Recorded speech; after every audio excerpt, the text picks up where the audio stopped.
Hey everyone, in today's video I'm going to be showing you my LEGO Eelektross MOC and giving you a detailed look of the build, including its features, posability, and some of the building techniques used. Like with all my other builds I've shared on this channel, I'll have a link in the description below for both the parts file and instructions, and the proceeds just to help support this channel for future MOCs and builds. The total part count for this MOC is 343 pieces, and at the time of recording this video, its estimated cost around $70 to $75 Canadian. This does not include shipping and handling, and your final cost may vary. Eelektross was a Pokemon I didn't think I would make at first, but after it was suggested by a couple of you, I took a good look at the official artwork and figured I would see how far I can get with the design.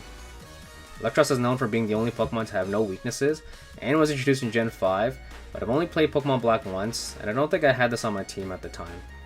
Looking at its in-game animations, it's shown to be very flowy, which I think is due to it being inspired by a lamprey eel, so I had to decide early on how I would try and tackle the shape and form of the body. I did consider making the body with multiple sections connected with some ball joints, like how many serpentine-like MOCs have been made in the past, but I didn't like how many gaps it would introduce, and in some of the official artwork, it's shown to be standing or levitating upright. I leaned more into building the body in a static position like you see here, while trying to add some dramatic curves to give the suggestion that its body is very flexible and serpentine-like. Overall, I was quite surprised and satisfied with how well the whole build came together at the end. The only points of articulation are in the arms and legs, or I guess fins, so the head, tail, and other appendages you see are fixed to the body. The face or head is probably one of my favorite parts of this build, since I think I was able to capture most of its details so that it would be recognizable at a first glance. The mouth is its own sub-assembly, and primarily uses a 4x4 round brick with technic holes on 4 sides for its base, and this is pretty uncommon in red, so I'd say pay attention to the price when you're ordering this piece.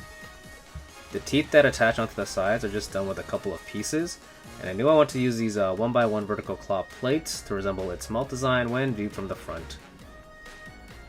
The center is covered with a black 2x2 round tile to give the illusion that the mouth is deeper than it actually is, and this mouth sub-assembly is attached with the bar in the center, which allows it to be rotated 45 degrees so that it matches the official design. The arms have articulation at the shoulders and elbows, and you're able to rotate the entire arm at the shoulder forward and back, up and down, and side to side with a pretty decent range of motion. The elbows don't have that much articulation, as you're only able to bend or straighten out the arm at that joint. And due to the connection point at the shoulders and the weight of the arms, they do tend to fall down and rest on its sides. You could swap out the shoulder connection with the mixed style ball joint, but I decided to use this 1x1 dark blue round plate with a bar and an X-Force hand in black, just to avoid having the light and dark bluish grays from the mixed style ball joint pieces to stick out from the overall look. Due to this compromise, the strength and friction at the shoulder joint is a bit weak. However, depending on the condition of your parts, you may be able to find some angles where it's able to hold its arm up. The legs or lower fins are pretty simple in their design and are attached with a mixed style ball joint, so the added friction here just helped to get the overall MOC balanced and standing upright. You're able to rotate the fins at many different angles with a pretty decent range of motion, and with the flat base on the bottom, it's pretty easy to pick up and drop off the MOC without a lot of work to get it balanced. Finally, for a sense of scale, this is how it looks compared to a random minifigure. So that's pretty much it for this video. Let me know down in the comments below your thoughts on this MOC, as well as any suggestions of what this will be built next, and may just pick yours for a future video.